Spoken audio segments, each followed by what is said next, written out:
হাত ধরে কাঞ্চনজঙ্ঘা দেখাই হোক, কিংবা কেচিপেরি লেকের ধারে সময় কাটানো, অথবা কোনো একটা সুন্দর ওয়াটারফলসে দাঁড়িয়ে টাইম কাটানো, কিংবা স্কাইওয়াকে হাঁটানো, এই সব কিছুই কিন্তু আমরা পেলিংয়েই পেয়েছিলাম। আমি Priyanka life with Shankar and প্রিয়াঙ্কার তরফ থেকে আজকে সুন্দর একটা ব্লগ নিয়ে চলে এসেছি, যেখানে আমি তোমাদের সাথে শেয়ার করব আমরা এই গরমের ছুটিতে পেলিংয়ে কোথায় কোথায় ঘুরেছিলাম। জায়গাটা যদিও সবারই চেনা, তো আরেকবার রিপিট টেলিকাস্ট করতে কি খুব একটা খারাপ লাগবে?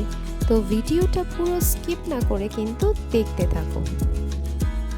কলকাতার সেই দুর্বিষহ কালবৈশাখী কাটিয়ে আমরা গ্যাংটকে একদিন থেকে তারপরে কিন্তু চলে গিয়েছিলাম পেলিং।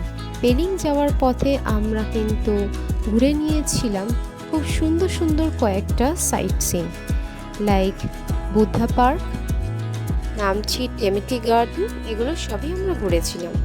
তো তারপরেই আমাদের গন্তব্যস্থল ছিল পেলিং।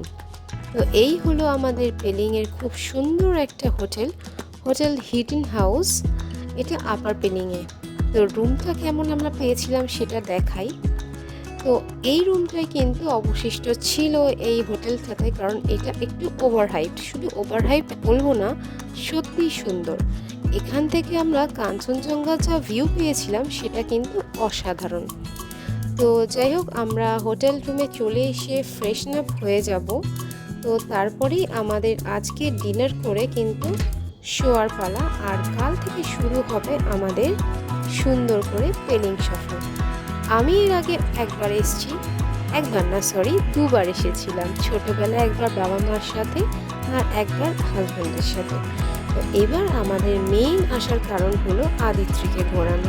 তো আদিত্রির গরমের ছুটি আর আমাদেরও গরমের ছুটি, তো দুটো মিলিয়ে বেশ ভালোই মজা। তো এখন কিন্তু বাজে রাত্রি 8:30। তো আমাদের আসতে অনেকটাই রাত হয়েছিল, কারণ আমরা নামচি টেমিটি এগুলো ঘুরে এসেছিলাম। তো পরের দিনের ভিউটা দেখো, এটা হলো সকাল 5:30টার ভিউ, যখন পুরোপুরি কিন্তু ফগি ছিল। আর আমরা কিন্তু কাঞ্চনজঙ্ঘার দর্শন পাবো এটা কিন্তু বিশ্বাসই করতে পারিনি। কিন্তু এই যে দিল্লি চলোর মতো অবস্থা করে দাঁড়িয়ে আছে আদিত্রি আর ওর পাপা, এখান থেকেই কিন্তু কাঞ্চনজঙ্ঘা দেখা যাবে, আর একটু ওয়েট করতে হবে।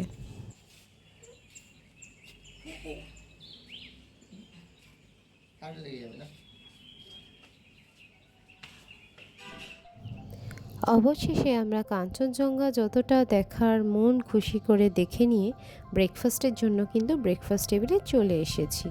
তো ব্রেকফাস্ট আইটেম ছিল ব্রেকফাস্টের বাফেট। তো সেখানে আমাদের কিছু কিছু অপশানস ছিল, লাইক পোহা, পুরি সবজি, তারপরে হচ্ছে ইডলি, আর সঙ্গে ছিল বয়েলড এগ আর ফ্রুট কাটস। তো এগুলো বেশ ভালোই ছিল, আর এগুলো তুমি যতটা ইচ্ছা খেতে পারো। তো এই যে ডাইনিং সেকশন থেকে কিন্তু কাঞ্চনজঙ্ঘা স্পষ্ট দেখা যায়। তো আদিত্রিকে তো কোনো রকমে বসিয়েছি, কারণ ও তো মোবাইল ছাড়া বসবে না। এইটা অনেক কষ্ট করে ছাড়ানোর চেষ্টা করছি, বুঝতেই পারছেন চোখে কত হাই পাওয়ার গ্লাস, -1.5 ছিল। তো যাই হোক, খাওয়ার পরে আমরা রেডি হয়ে কিন্তু আজকে বেরিয়ে পড়ব পেলিংয়ের পুরো সাইট সিইং কভার করার জন্য যতটা সম্ভব। তো পুরো সাইট সিইং কভার করার জন্য আমাদের থেকে চার্জ করেছিল 3700 টাকা। তো তারপরে সেটা নিয়ে একটু ঝামেলা লাগে আর কি ড্রাইভারের সাথে, ওই আর কি থার্ড পার্টি ড্রাইভার এদের মধ্যে। তো আলটিমেটলি 3700 টাকায় আমরা পুরোটাই কভার করার চেষ্টা করব। তো বলছে যে রাবডেন্সি যে রুইন্স সেটা দেখা যাবে না, তো দেখা যাক কতদূর কী হয়। আমরা সাইট সিইংয়ে বেরিয়েছিলাম সকাল 8টা নাগাদ, কারণ অনেকগুলো কভার করতে হতো। তো সর্বপ্রথম আমাদের গন্তব্যস্থল ছিল ইয়রং ওয়াটারফলস বা রিম্বি ফলস। সিকিম বা পেলিংয়ে যে কোনো জায়গায় কিন্তু খুব সুন্দর সুন্দর ওয়াটারফলস রয়েছে, যেগুলো একেবারেই দেখবার মতো। আর যেহেতু আমরা মে মান্থের একটু শেষের দিকে এসছি, তো বৃষ্টি তো হচ্ছেই নর্থ বেঙ্গল বা নর্দার্ন সাইডে, তো সেই জন্য ওয়াটারফলসগুলোও কিন্তু দারুণ দেখা গিয়েছে। তো আমার মেয়ে আর আমার কর্তা তো বুঝতেই পাচ্ছেন ওভার এক্সাইটেড। আমি আর জলে নামিনি, কিন্তু একটু পরে আমি নিজেরও কিন্তু লোভ সামলাতে পারিনি। যাই হোক, জুতো রেখে এসে কোনোভাবে জুতো না ভিজিয়ে আর কি ফটো তোলার চেষ্টা করেছি। তো এক্সাইটমেন্টের চূড়ান্ত আর কি। এরপরে আমরা চলে গিয়েছিলাম রিম্বি অরেঞ্জ গার্ডেন, যেটা জাস্ট একটুখানি গেলেই পাওয়া যাবে। আর খুব সুন্দর ওয়াটারফলসের নিচটা দেখা যায়, আমি দূর থেকে দেখাচ্ছি। আর এখানে কিন্তু বিভিন্ন ধরনের ফ্রুট জুস প্লাস বিভিন্ন ধরনের ফ্লাওয়ার বা ফ্রুটের ওয়াইনও পাওয়া যাচ্ছিল। তো আমরা লিচি আর অরেঞ্জটা খেয়েছিলাম, কিন্তু ওরা বললো ন্যাচারাল, কিন্তু আমার মনে হলো একটু চিনি টিনি মেশানো আছে আর কি। যাই হোক, জায়গাটা খুব সুন্দর। তো এই সব জায়গা পড়ছে আমাদের খেচিপেড়ি লেকে যাওয়ার দিকেই। তো এর পরের গন্তব্যস্থল হচ্ছে আমাদের খেচিপেড়ি লেক। খেচিপেড়ি লেক হলো একটা খুব সুন্দর উইশ ফুলফিলিং লেক, যেখানে সবাই বলে নাকি সবার মনোকামনা পূরণ হয়ে যায়।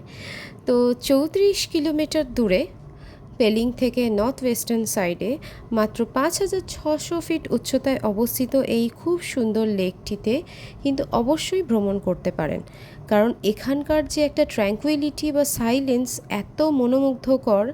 আর সত্যি এই ট্রেলটা দিয়ে হাঁটতে এত ভালো লাগছিল যে মাঝে মাঝে মনে হচ্ছিল এখানেই বেশ কিছুক্ষণ বসে থাকি, কিন্তু সেটা তো উপায় নেই, আমাদের তো এগিয়ে যেতে হবে। তো যাই হোক, খেচিপেড়ি লেকে দেখে আর ফটো সেশন করে আমরা সামনেই একটা ছোট্ট মনাস্ট্রি ছিল, ওইটাতে ঘুরলাম। আদিত্রিকেও দেখালাম, কারণ এখানেই আমি ধরে নিন 22 বা 23 বছর আগেই আমার বাবা মার সাথে এসেছিলাম, যখন আমি ছোট ছিলাম। তো এই জায়গাটা কিন্তু এখনও সেই একই রকমই রয়ে গেছে, বেশ ভালো লাগলো। কয়েকটা জায়গা শুধু চেঞ্জ হয়েছে। তো আদিত্রিও বেশ মজা পেল। তো এরপরে আমাদের গন্তব্যস্থল ছিল কাঞ্চনজঙ্ঘা ফলস, যেটা কিনা ওভার হাইপটা বটে আর খুব সুন্দরও বটে, কিন্তু রাস্তা অত্যন্ত খারাপ, দেখতেই পাচ্ছেন। তো ওখানে আমরা গিয়ে দেখাচ্ছি কীরকম আমরা ফিল করেছি।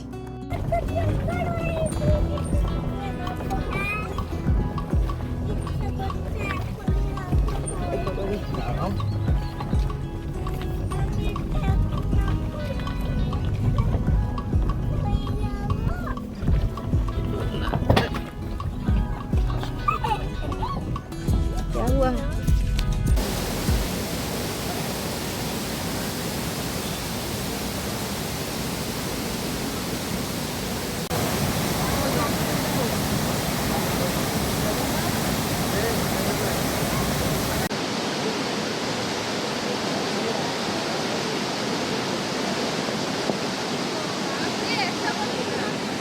পেলিং থেকে 28 কিলোমিটার দূরে অবস্থিত থিংলেতে এই সব থেকে সুন্দর ম্যাজেস্টিক ওয়াটারফলস হলো কাঞ্চনজঙ্ঘা ওয়াটারফলস, যেটা কিনা স্নাত হচ্ছে কাঞ্চনজঙ্ঘা থেকে, মানে মাউন্ট কাঞ্চনজঙ্ঘা থেকে। এর পরের গন্তব্যস্থল হলো আমাদের Pelling sky walk and Pelling ropeway, যেখান থেকে আমরা দেখতে চলেছি একটা খুব সুন্দর জায়গা। তো আসো আমরা দেখে নিই। আপার পেলিংয়ের মাত্র 7,500 ফিট উচ্চতায় অবস্থিত ভারতবর্ষের প্রথম স্কাইওয়াক হলো এই পেলিং স্কাইওয়াক। এই স্কাইওয়াকটি অবস্থিত হলো 137 ফিট উচ্চতা সম্পন্ন বোধিসত্ত্ব চেঞ্জেরিকের নিচে। তো এখানে যাওয়ার দুটো রাস্তা আছে, এক হচ্ছে আপনি আপনার ক্যাবের সাথে যেতে পারেন, আর আরেকটা হলো 300 টাকা পার হেড খরচা করে আপনি কিন্তু এই সুন্দর রোপওয়ে সফর করতে পারেন। তো এই সফরটা কেমন ছিল আমি দেখাচ্ছি। আর এই 300 টাকাটা সত্যিই কি আমাদের বেশি হয়েছিল, নাকি সত্যি এটার উপযুক্ত? তো আমরা দেখে নিয়ে এই রোপওয়ে সফর কেমন ছিল আর এখান থেকে আমরা ভিউ কীরকম পেয়েছিলাম।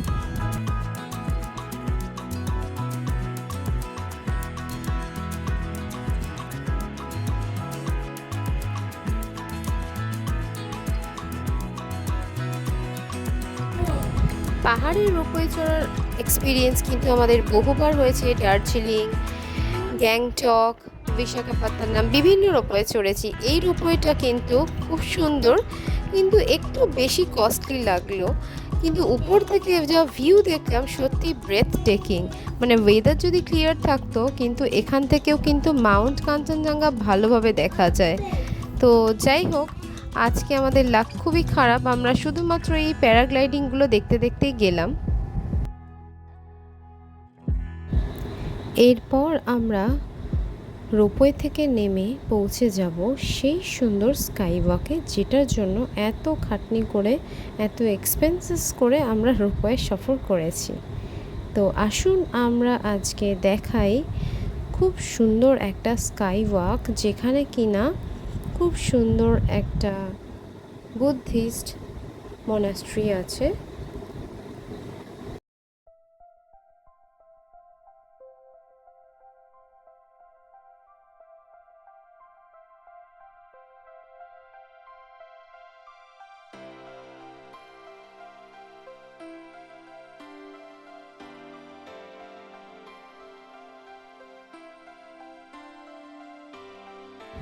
এই স্কাই ওয়াক দিয়ে যেতে হবে আমাদেরকে বোধিসত্ত্ব চেঞ্জেরিকের স্ট্যাচু দেখতে, যেটা কিনা 137 ফিট উচ্চতা সম্পন্ন।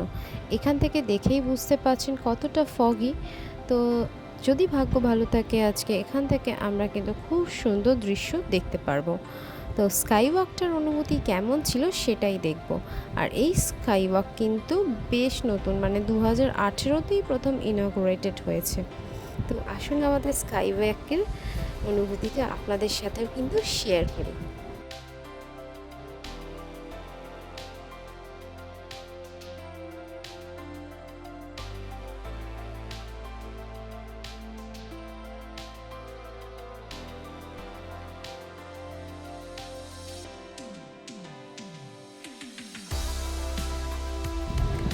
বলাই বাহুল্য, সিকিমে কিন্তু সব কিছুই বেশ সিস্টেম্যাটিক্যালি হয়। স্কাই ওয়াকে গেতে আমাদেরকে একটা ব্যাগ দিয়ে দেওয়া হলো এবং তার মধ্যে আমাদেরকে সমস্ত শ্যুজগুলো কিন্তু রাখতে দেওয়া হয়েছিল। তো দেখতেই পাচ্ছ আদিত্রি ওর বাবার সঙ্গে কিন্তু বেশ মজা নিয়ে হেঁটে চলে যাচ্ছে। ওর কিন্তু বিন্দুমাত্র ভয় ডর নেই কোনো কিছুতে। শুধুমাত্র বলবো যাদের ভার্টিগোর সমস্যা আছে তারা কিন্তু একটু ভেবে উঠবেন, আর দয়া করে কিন্তু সক্স পরেই উঠবেন, কারণ এখান থেকে আমার ভার্টিগোর সমস্যা আছে কিন্তু অতটাও ট্রাভেল হয়নি। কিন্তু যাদের খুব বেশি মাত্রায় আছে তারা না ওঠাই ভালো। সাইড দিয়ে যাওয়ার রাস্তা আছে, আপনারা ওইটা দিয়েই সোজা উপরটায় যেতে পারেন। আর উপরটায় মোটামুটি অনেকগুলোই সিঁড়ি, ধরে নিন প্রায় 500-600 মতো সিঁড়ি আছে। তো এই সিঁড়ি উঠতে উঠতে পা ব্যথা হয়ে গেছিলো, আর প্রচণ্ড মানে একটা হাঁপিয়ে যাওয়ার মতো অবস্থা হয়েছিল। যাই হোক, আমরা অবশেষে উঠেছিলাম, কারণ এইখানটায় উঠে কিন্তু খুব সুন্দর লাগছিল। আর এখান থেকে কিন্তু একটা যে সুন্দর সাইট সিইং হতে পারে, মানে চারপাশের দৃশ্যটা, সেটা আমরা আজকে দেখতে পাইনি এতটা ফগ থাকার কারণে। তো এখানে বেশ টাইমটা ভালোই কাটলো। আমরা মনাস্ট্রিটার ভেতরে ঢুকেছিলাম। তো আপনারা চাইলে অবশ্যই ভিজিট করতে পারেন। তো আমি ভেতরটা দেখাচ্ছি কি কি দেখেছি। ফটো তোলা মানা ছিল কিন্তু তাও তুলে নিয়েছিলাম আর কি। তো এরপরে আমাদের গন্তব্যস্থল হলো পেমিয়াংসি মোনাস্ট্রি।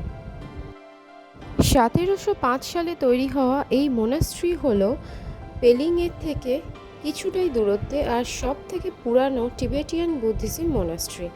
তো এর ব্রেথ টেকিং ভিউ কিন্তু অসাধারণ, আর এখান থেকে কিন্তু কাঞ্চনজঙ্ঘা দারুণ দেখা যায়। এর থেকে বেশি আমরা ভেতরে ফটোশ্যুট করতে পারিনি, দেওয়া হয়নি। তো যাই হোক, আমাদের রাবদান্সে আর গভর্নমেন্টের একটা বার্ড স্যাংচুয়ারিতে যাওয়ার কথা ছিল, কিন্তু সেখানে যাওয়া হয়নি। তো এই ইয়াংথাং ফার্মসেই আমাদেরকে ড্রাইভার দাদা নিয়ে এলো, বললো যে এটা নাকি নিউলি তৈরি হওয়া একটা খুব সুন্দর ফার্ম হাউস, যেখানে প্রচুর বার্ডস রয়েছে, ফ্লাওয়ার্স, অর্কিডস রয়েছে। তো চলুন আমরা এটা ভিজিট করি। তার আগে বলে রাখি, এটা একটা প্রাইভেট প্রপার্টি, যেখানে পার হেড টিকিটের চার্জ পড়েছিল 100 টাকা। যদিও একটু বেশিই লেগেছিল, কিন্তু ভেতরে যাওয়ার পর ভালোই লাগলো, কারণ আদিত্রি খুব মজা করেছে। আর এই যে ফার্মটি, এটি হলো সিকিম গভর্নমেন্টের স্পিকারের প্রাইভেট প্রপার্টিতে তৈরি করা। খুব সুন্দর, ভেতরটা দেখলেই বুঝতে পারছেন। বেশ একটা মনে হচ্ছে আমরা কোনো চায়না বা অন্য কোথাও একটা চলে এসেছি, অন্যই একটা জগৎ লাগছিল এই জায়গাটায় যাওয়ার পর। আর ওয়েদার ক্লিয়ার থাকলে তো আর কথাই নেই। চারপাশের এই পাহাড়, চারপাশের এই গাছপালা, জঙ্গল দারুণ লাগতো। কিন্তু এই বর্ষাতে আসারও কিন্তু একটা দারুণ ব্যাপার রয়েছে। দেখতেই পাচ্ছ কীরকম একটা থ্রিলিং আবহাওয়া হয়ে রয়েছে। মানে আমার তো এরকম আবহাওয়াতে দারুণ ভয়ও লাগে, আবার বেশ ভালো লাগে। আমার বাঁ হাতে পড়ছে সেটা হলো একটা মিউজিয়াম, যেখানে ওল্ড টিবেটিয়ান বা বুদ্ধিস্টরা যেসব ব্যবহার করতেন জিনিসপত্র সেগুলো দেখা যাবে।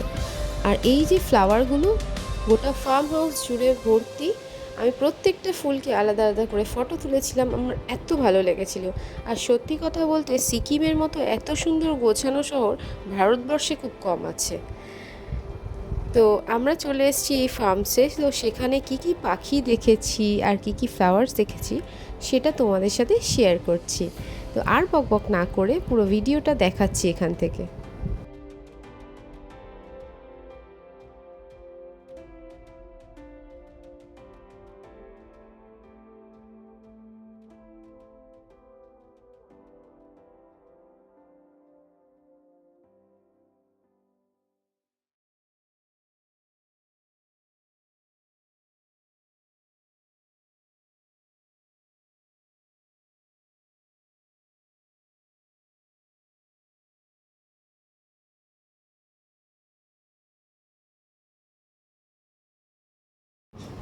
ম্যাক্সিমাম বার্ডস যেগুলো ছিল এখানে সেগুলো হচ্ছে মোনাল, আর মানে হিমালয়ান যে ফিজেন্টগুলো হয় সেগুলো, যেমন এইটা একটা গোল্ডেন ফিজেন্ট, খুব সুন্দর দেখতে। আর এদেরকে ক্যাপটিভিটির মধ্যে রাখা হয়েছে, কিন্তু এদের কালারগুলো আর এদের এই যে বডির প্যাটার্নগুলো ফেদার্সের অসাধারণ, মানে দেখলেই চোখ জুড়িয়ে যাবে।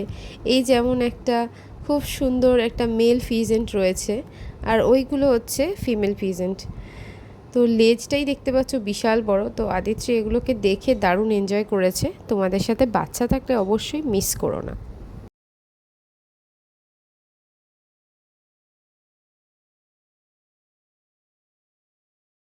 বাহ, কি কালার! এসব দেখতে গেলে হিমাচলে যেতে হয়। হ্যালো হ্যালো হ্যালো হ্যালো, এদের ন্যাচারাল জায়গা থেকে ছেড়ে এখানে রেখেছে কেন?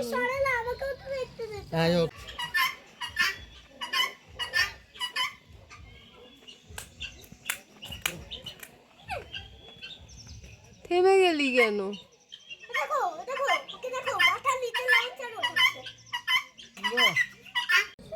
Quack quack quack quack quack quack quack quack quack quack quack quack quack quack. তো এই পার্কটা ঘুরতে আমাদের মোটামুটি 45 মিনিট মতো টাইম লেগেছিল, কারণ অনেকটা বড় জায়গা, হেঁটে হেঁটে ঘুরতে হচ্ছে। কিন্তু আবহাওয়া অত্যন্ত শোচনীয় হওয়ায় আমরা ফিরে এসেছিলাম। তো এইটা হলো পরের দিনের দৃশ্য আমাদের হোটেল হিডেন হাউসের ব্রেকফাস্ট এরিয়া থেকে। তো সকাল এখন বাজে হচ্ছে 5টা। তো এখনও কাঞ্চনজঙ্ঘা ভিউইং হয়নি। তো আর কিছুক্ষণ বা আপনাদেরকে আমি যে সুন্দর ভিউ দেখাবো, সত্যি দেখলে কিন্তু অবাক হয়ে যাবেন। বিহোল্ড দ্য ম্যাজেস্টিক কাঞ্চনজঙ্ঘা, অসাধারণ লাগছে। আমি তো প্রচুর ফটো তুলেছি, আর এই জায়গাটায় দাঁড়িয়ে থাকলে মানে সত্যিই মনে হবে এইখানটাতেই থাকি, বাড়ি না যাই। তো যাই হোক, আমাদের আজকে বেরিয়ে যেতে হবে এখান থেকে। আমাদের পরের গন্তব্যস্থল হলো রিনচেনপং। জায়গাটা কেমন সেটা কিন্তু তোমাদের সাথে অবশ্যই শেয়ার করব। তার আগে হোটেলটা দেখিয়ে নিই। এইটা হলো আমাদের হোটেল, দিনের বেলা দেখাচ্ছি। হোটেল হিডেন হাউস, দারুণ হোটেলটা। এদের ভিতরকার পরিবেশ, এদের স্টাফের মানে বিহেভিয়ার সত্যি সুন্দর। আর সত্যি কথা বলতে আদিত্রি যেখানেই যাক না কেন, ও কিন্তু সাথে চাইল্ড ফ্রেন্ডস পেয়েই যায় যাদের সঙ্গে টাইম কাটানো। তো এখানেও কিন্তু আমরা অনেক পেয়েছিলাম। তো যাই হোক, আমাদের পরের গন্তব্যস্থলের জন্য আমরা বেরিয়ে পড়েছি। রাস্তাটা কতটা সুন্দর আর কতটা খারাপ সেটা তোমরা দেখলেই বুঝতে পারবে। আমি চাইলে এই রাস্তাটার একটা শর্টকাট করতে পারতাম ভিডিওটাকে ছোট করার জন্য, কিন্তু এই রাস্তাটা পুরোটা ভিডিও করেছি একটা 22 মিনিটের, সেটা আমি পরের ভিডিওতে শেয়ার করব। আপাতত তোমরা দেখে নাও যে আমরা এই ট্রেলটার মধ্যে দিয়ে যাচ্ছিলাম। দারুণ লেগেছে। মানে ড্রাইভার দাদা বললো যে কাইন্ডলি আপনি এই রাস্তাটার একটা ভিডিও করে নিন, কারণ এই রকম ট্রেল সচরাচর আমরা পাইনি, মানে আমি এখনও পর্যন্ত পাইনি। আমার এত সুন্দর লেগেছে যে আমি পুরো এন্টায়ারলি যাওয়ার রাস্তাটা ভিডিও করেছিলাম। ও হ্যাঁ, কোথায় যাচ্ছি সেটা বলা হয়নি, বলে দিই। আমরা যাচ্ছি ছায়াতাল দেখতে, যেখানে আমরা কি দেখছি সেটাও তোমাদেরকে এই ভিডিওয় ছোট্ট করে দেখিয়ে রাখছি, কারণ পরের ভিডিও আসতে চলেছে এই ছায়াতল নিয়ে। ছায়াতলে গিয়ে আমরা কীরকম দৃশ্য দেখব, কাঞ্চনজঙ্ঘা কি আদৌ দেখতে পাবো, না ওয়েদার কীরকম থাকবে, তো সেই ভিডিওটা দেখতে গেলে কিন্তু পুরো ভিডিওটা চোখ রাখো। আর পরের ভিডিওর জন্য কিন্তু অপেক্ষা করো একটু, কারণ আমার ভিডিও হয়তো একটু লেট হলেও কিন্তু অবশ্যই আমি ভিডিও তোমাদের সাথে শেয়ার করব। তোমাদের সাথে শেয়ার না করলে আমার ভিডিও বানানোর ইন্সপিরেশনই আসবে না। টিল দেন তোমরা ভালো থেকো, বাই বাই, সি ইউ।